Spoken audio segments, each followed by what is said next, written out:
còn lưới tại thưa ao tập chi cạch ban ló nó bóng ổn complete mực lại ní cứ chưa chừng được sầm khăn bây giờ dương thọ nè công ty châu hái cứ dương thời ca của là bài ní ở sắp cho mùi năng tập hành công ty nó cứ viếu sắp lo mà bóng ổn nổ lăng so chẳng nó hay được bây giờ còn là đam lấy té này đam lấy không ở nè thang châu á bóng ổn ở kìa thang châu ấy đọc tập sập mà phay lít rồi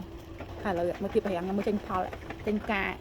thông lọ bạn nắng nó bóng ổn hay biến tròn tay ở nhom vô việt từ đặt đam lênตามไข่บัตรไทยนี่จริงมันตีได้มองไปเจ้าบองโอนมาดองที่นั่งบองไฟบองโอนสนับยมอัดใช่ป่ะ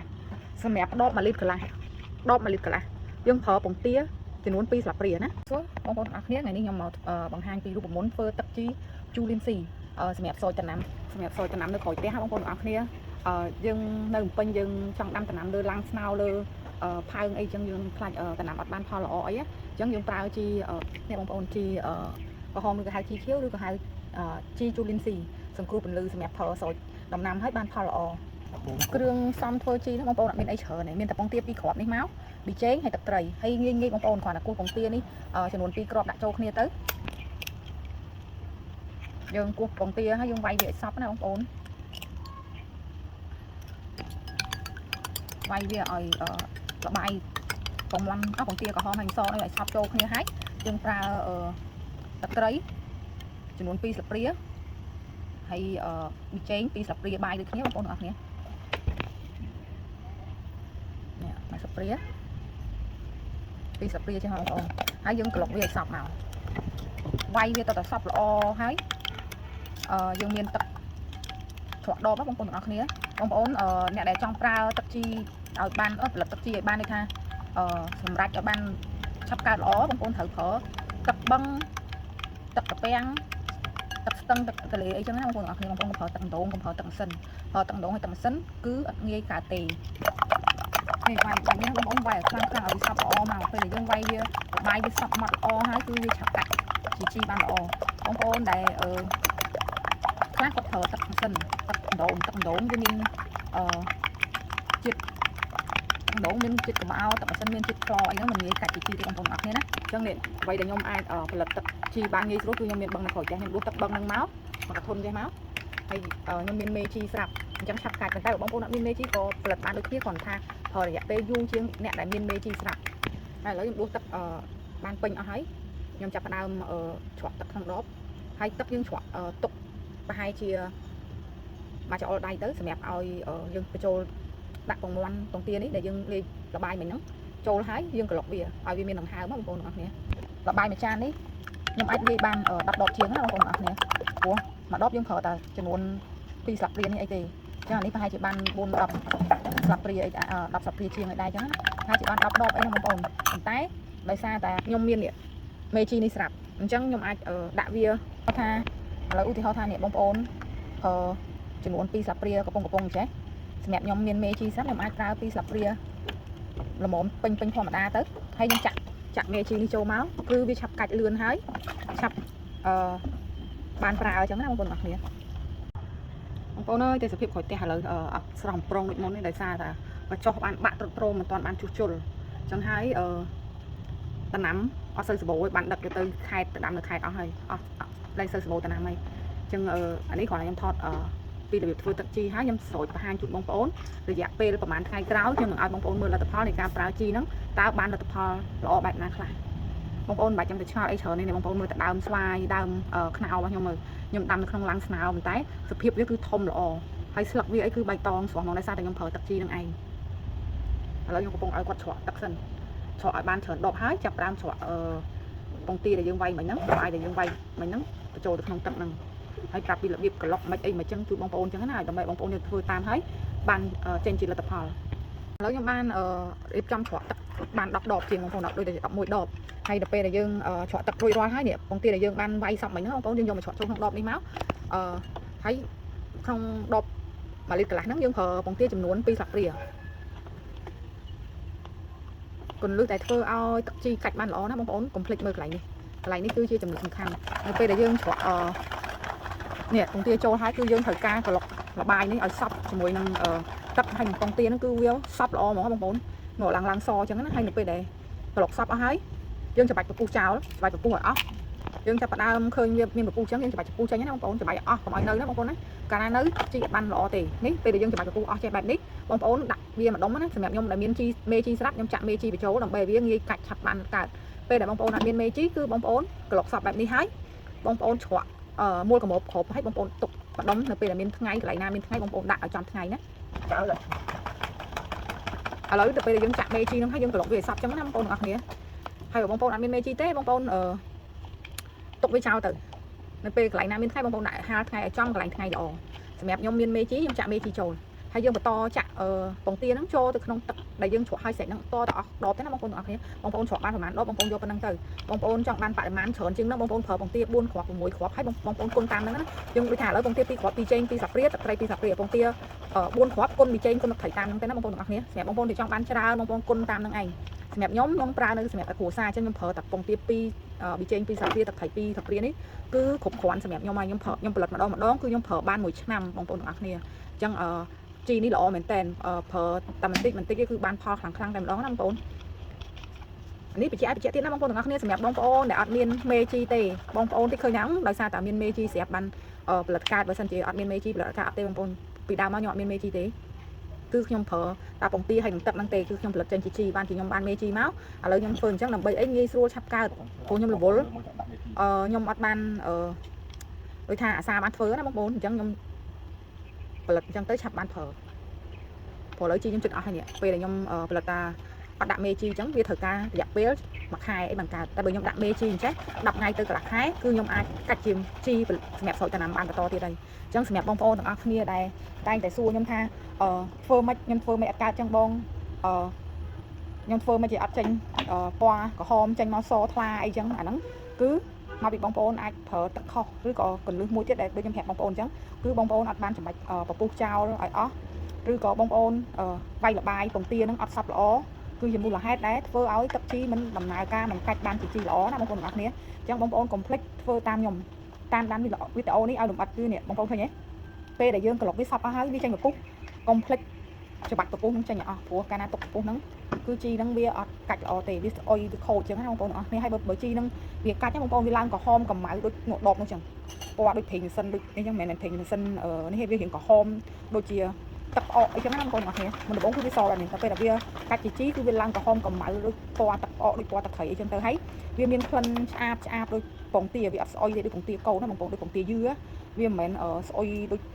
អីដែលយើងទ្រាំអត់បានយើងទទួលយកតែក្លិនវាគឺគ្រាន់តែឆ្អាបដូចក្លិនពងទាយឺអីហ្នឹងឯងហើយជាមួយខ្ញុំទៅឲ្យបងប្អូនមើលលទ្ធផលនេះខ្ញុំស្រោចទឹកជីហ្នឹងណាមែនខ្ញុំចេះថាតំណាំខ្ញុំយកទៅដាំនៅខេត្តមានបានច្រើនណាបងប្អូនតែខ្ញុំអត់សូវបានថតអានេះខ្ញុំគ្រាន់តែដាំនៅផ្ទះហ្នឹងណាដាំនៅក្នុងនេះផើងជ័របងប្អូនអរគ្នាផើងជ័រអីអាដបទឹកសុទ្ធ20លីត្រហើយឥឡូវមើលទៀតប្រាំងខ្ញុំមើលចេញផលចេញផ្កាធំល្អបែបហ្នឹងណាបងប្អូនហើយមានច្រើនប៉ុន្តែខ្ញុំយកវាទៅដាក់ដាំនៅតាមខេត្តបាត់ហើយនេះចេញមកមុនទៀតនេះឃើញទេនេះផ្កាមួយទៀតហើយដោយសារតាខ្ញុំមានការរវល់មមាញឹកក្នុងការលក់ដូររកស៊ីផងខ្ញុំមិនសូវបានថែវាដិតដល់ហ្មងហើយណាមួយដោយសារតែយើងនៅពេញបងប្អូនកន្លែងយើងដាំនោះវាទូចង្អៀតវាមិនមានកន្លែងទីធ្លាធំទូលាយវាមិនងាយស្រួលនឹងយើងថែទាំវាណាតែវាបានលទ្ធផលល្អគួរសមនេះខ្ញុំឲ្យបងប្អូនមើលថាផ្កាម្លិះរួតនេះចាបងប្អូនណានេះផ្កាហ្នឹងដោយសារតែយើងស្រោចទឹកជីណាផ្កាវាគឺធំល្អហ្មងនេះបងប្អូនកុំមើលសម្រាប់នៅក្រោយមើលតែផ្កាខ្ញុំបានហើយដោយសារតែខាងក្រោយនេះខ្ញុំអត់អាចខាត់គេបានទេគេបោះចោលយើងក៏ដឹងធ្វើម៉េចវាអត់ស្អាតហ្នឹងឯងហើយនេះលទ្ធផលដែលខ្ញុំអានេះខ្ញុំគាស់ហើមិញណាបងប្អូននេះអានេះខ្ញុំភ្លេចណាបងប្អូនខ្ញុំអត់ដឹងថាស្អីប្រហែលជាល្មៀតសមដឹងបងប្អូនណាឲ្យស្រោចទឹកជីហ្នឹងនេះមើលលទ្ធផលចេញមកធំសាហាវបងមិញភ្លេចថតវីដេអូគាស់ឲ្យបងប្អូនមើលបងប្អូនអើយនេះមកឲ្យធំណា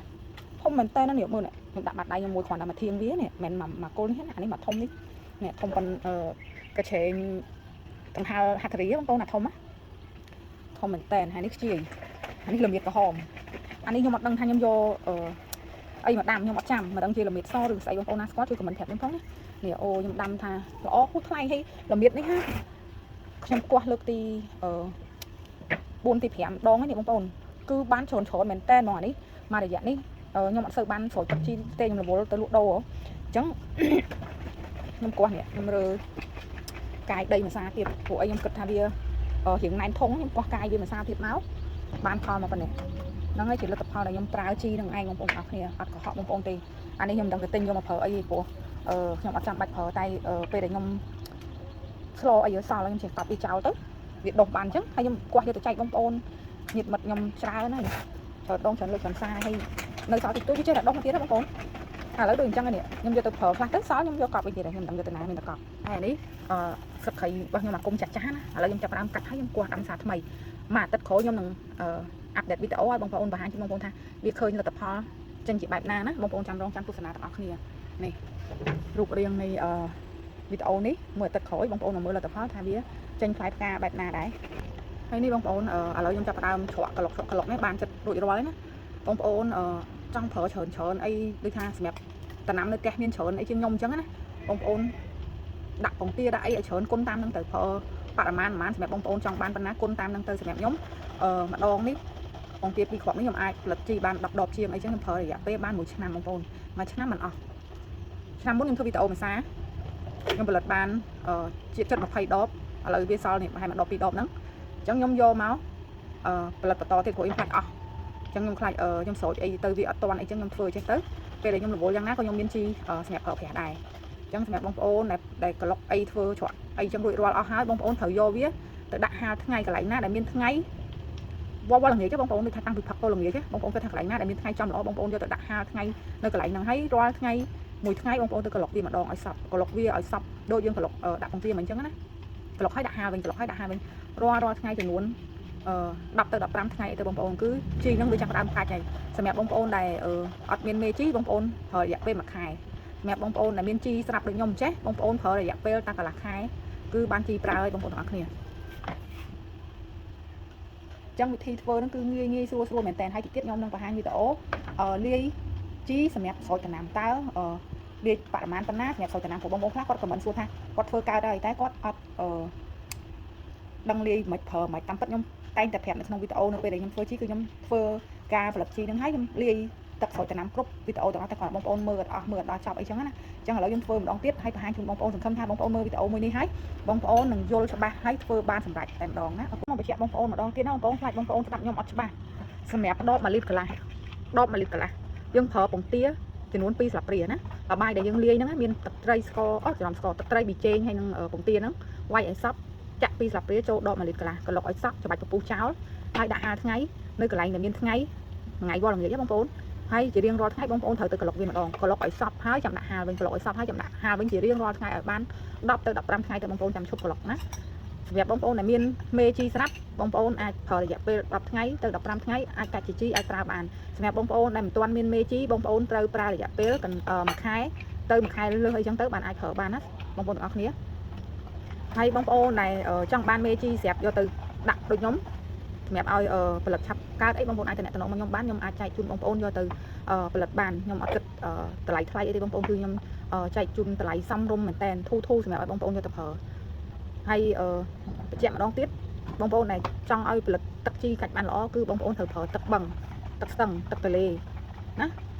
បងប្អូនអត់ប្រើទឹកដងអត់ប្រើទឹកម៉ាស៊ីនទេតែបងប្អូនណាចុះបើខ្ញុំនៅពេញខ្ញុំមានទឹកបឹងទឹកទន្លេមកពីណាអីចឹងទៅអញ្ចឹងបងប្អូនអាចប្រើទឹកម៉ាស៊ីនបានលុះត្រាតែបងប្អូនហាលរយៈពេលបងប្អូនច្រកដបទឹកចូលច្រកទឹកចូលដបចឹងហើយបងប្អូនហាលរយៈពេល3ថ្ងៃទៅ5ថ្ងៃសិនចាំបងប្អូនយកមកផលិតជីហ្នឹងវានឹងកាច់បានជីដូចគេដូចឯងចឹងប៉ុន្តែបើបងប្អូនអត់បានហាលទេគឺបងប្អូនផលិតជីនឹងអត់ចេញទេណាបងប្អូនទាំងអស់គ្នាអញ្ចឹងបងប្អូនស្ដាប់កន្លែងនេះឲ្យច្បាស់ហើយបងប្អូននឹងផលិតជីនឹងកើតតែម្ដងតែបើបងប្អូនអត់បានស្ដាប់បងប្អូនខ្លះគាត់គ្រាន់តែមើលខ្ញុំទូហើយគាត់ទៅធ្វើប្រហូតទឹកម៉ាស៊ីនមកដាក់ពងទាដាក់អីទឹកត្រីស្ករអីដូចខ្ញុំប៊ីចេងដូចខ្ញុំចឹងប៉ុន្តែអត់កើតជាជីមូលហេតុគឺมันបានហាលទឹកនឹងឲ្យងាប់ជាតិក្លនឹងជាតិកបោអីចឹងណាបងប្អូនទាំងគ្នាទឹកដងគឺមានជាតិកបោទឹកម៉ាស៊ីនគឺមានជាតិក្លអញ្ចឹងបងប្អូនអត់ដាក់ហាលថ្ងៃទេគឺវាអត់ងាប់អាជាតិហ្នឹងទេអញ្ចឹងផលិតចេញជាជីអត់កើតអញ្ចឹងសម្រាប់បងប្អូនដែលចង់ធ្វើជីកើតបងប្អូនមើលវីដេអូនេះឲ្យដល់ចប់នោះបងប្អូននឹងធ្វើកើតហើយខ្ញុំធានាជូនហ្មងកន្លឹះដែលខ្ញុំប្រាប់គឺអត់មានលាក់លៀមអត់មានលាក់ក្បួនទៅណាទេបងប្អូនគឺខ្ញុំចែកជូនបងប្អូនឲ្យចេញពីចិត្តណាបងប្អូនគឺខ្ញុំចង់ឲ្យបងប្អូនធ្វើកើតហើយចង់ឲ្យបងប្អូនមានសុខភាពល្អស្អែកយើងដាំដំណាំនៅក្រោយផ្ទះខ្លួនយើងអញ្ចឹងទៅយើងបានផលល្អយើងប្រើប្រាស់ឲ្យមានសុខភាពឲ្យមានភាពជឿជាក់យើងមិនខ្លាចជាតិគីមីអីចឹងណាកាលពីមុនបងប្អូនខ្ញុំត្នេខ្ញុំដាំបន្លែមានសាឡាត់មានស្ពៃមានតកួនខ្ញុំដាំជាតសក់ខ្ញុំដាំជាពពាយអានងតែឥឡូវខ្ញុំរវល់បងប្អូនខ្ញុំលក់ដូរ ចឹងហើយលក់ដូរឥឡូវខ្ញុំលក់ដូរនៅចេញវាថាទៅក្រៅបាត់បោវល់ល្ងាចទៅតែយប់បានចូលផ្ទះចឹងណាចឹងខ្ញុំអត់សូវមានពេលធ្វើបន្លែធ្វើប្លុកដាំនៅក្រោយខ្ញុំទៀតទេចឹងបងប្អូនខ្ញុំឆ្ងល់ថានិយាយថាជីល្អជីអីថៃអត់ឃើញមានលទ្ធផលអីមែនទេបងប្អូនគឺធានាជូនថាលទ្ធផលបងប្អូនស្ដាប់មើលវីដេអូខ្ញុំចាស់គឺដឹងហើយថាគឺបានផលមិនបន្លែក្រោយផ្ទះខ្ញុំល្អមិនទេសភាពដើមឈើតំណាំខ្ញុំខៀវស្ងាត់មិនគឺបងប្អូនដឹងតែបើអ្នកដែលមិនទាន់បានមើលវីដេអូខ្ញុំពីមុនមកគឺគាត់អត់ដឹងទេថាខ្ញុំធ្វើទៅវាបានផលពិតមែនអញ្ចឹងសម្រាប់វីដេអូនេះបញ្ជាក់បងប្អូនម្ដងទៀតបងប្អូនធ្វើហើយខ្ញុំធានាជូនថាឲ្យតែបងប្អូនមើលដល់ចប់បងប្អូនប្រកាសជាធ្វើជីនេះបានសម្រេចឥឡូវខ្ញុំចាប់ផ្ដើមលាយទឹកជីនេះបងប្អូនលាយជាមួយទឹកសម្រាប់សោយចំណាំណាបងប្អូនទាំងអស់គ្នាទឹកមួយកធុននេះខ្ញុំអាចប្រើថាជីនេះចំនួន1វែកសឡចាបងប្អូនយើងស្មានទៅសម្រាប់បងប្អូនដែលអត់ទាន់ចេះស្មានបងប្អូនអាចយកអីមកវល់មកសម្រាប់ខ្ញុំស្មានបានប៉ុណ្ណឹងវាអត់ខុសលើអីទេបងប្អូនលើតិចតួចអីក៏អត់បញ្ហាដែរយើងដាក់ច្រើនតិចតំណាំយើងក៏លាស់កាន់តែល្អឥឡូវខ្ញុំដាក់អញ្ចឹងខ្ញុំកូរវាឲ្យសព្វណាបងប្អូនទាំងអស់គ្នាយើងចាក់ទឹកជីហ្នឹងហើយយើងកូរក្លុកវាឲ្យសព្វចឹងណាបងប្អូនហើយយើងដួសស្រូចតំណាំទៅតំណាំនឹងចេញផ្លែចេញផ្កាចេញបានផលពិតតែម្ដងណាបងប្អូនសម្រាប់ខ្ញុំដោយសារតែខ្ញុំរវល់ពេកបងប្អូនចឹងខ្ញុំលែងមានពេលថែទាំវាតែមានបងប្អូនជាច្រើនតែងតែខមមិនចូលក្នុងវីដេអូខ្ញុំថាចង់ឃើញពីរបៀបប្រើជីហ្នឹងប្រើរបៀបម៉េចចង់ដឹងពីការផលិតជីហ្នឹងឲ្យបានផលហ្នឹងផលិតរបៀបម៉េចព្រោះគាត់ផលិតអត់កើតអីចឹងឥឡូវខ្ញុំមកធ្វើវីដេអូម្ដងទៀតបង្ហាញជូនបងប្អូនឲ្យទស្សនាហើយធ្វើបានណាធ្វើបានពិតហ្មងឲ្យតែបងប្អូនព្យាយាមយកចិត្តទុកដាក់ស្ដាប់នៅអ្វីដែលខ្ញុំប្រាប់លម្អិតហ្នឹងគឺបងប្អូនធ្វើតាមទៅគឺធានាជូនថាបានផលពិតតែម្ដងចាំថ្ងៃណាមួយខ្ញុំទៅលេងខេត្តខ្ញុំទៅថតតំណាំដែលខ្ញុំដាំនៅស្រុកថាស្រោតជីហ្នឹងហើយវាបានផលមកចឹងណាបងប្អូនជូនបងប្អូនទស្សនាពីមុនខ្ញុំធ្លាប់ទៅថតដែរតំណាំពូខ្ញុំគាត់ប្រើទឹកជីដែលខ្ញុំធ្វើហ្នឹងគឺគាត់ស្រោតហើយផ្លែឥឡូវគឺផ្លែច្រើនផ្លែតសក់ស្រូវគឺច្រើនតែខ្ញុំមិនដែលបានថតលម្អិតពីការគាត់ប្រើប្រាស់ទេព្រោះគាត់នៅខេត្តខ្ញុំនៅពេញប៉ុន្តែនៅពេលដែលខ្ញុំទៅលេងម្ដងគឺរបស់គាត់គឺបានផលពិតតែម្ដងណាបងប្អូនចឹងថ្ងៃណាមានឱកាសខ្ញុំនឹងទៅថតនៅខេត្តនឹងម្ដងទៀតជូនបងប្អូនថាអ្នកការប្រើប្រាស់ទឹកជីនឹងវាបានផលមិនចឹងណាជូនបងប្អូនទស្សនាឥឡូវនេះវីដេអូនេះបានដល់ទីបញ្ចប់ហើយបងប្អូនអរគុណអរគុណសម្រាប់ការទស្សនាវីដេអូនេះហើយក៏សូមជូនពរបងប្អូនជួបតែសំណាងល្អរកស៊ីទទួលទានមានបានកុំភ្លេចជួយ Subscribe វីដេអូរបស់ខ្ញុំ Channel របស់ខ្ញុំម្នាក់មួយផងណាបងប្អូនអរគុណជូនពរបងប្អូនសុខភាពល្អសំណាងល្អបាយបាយ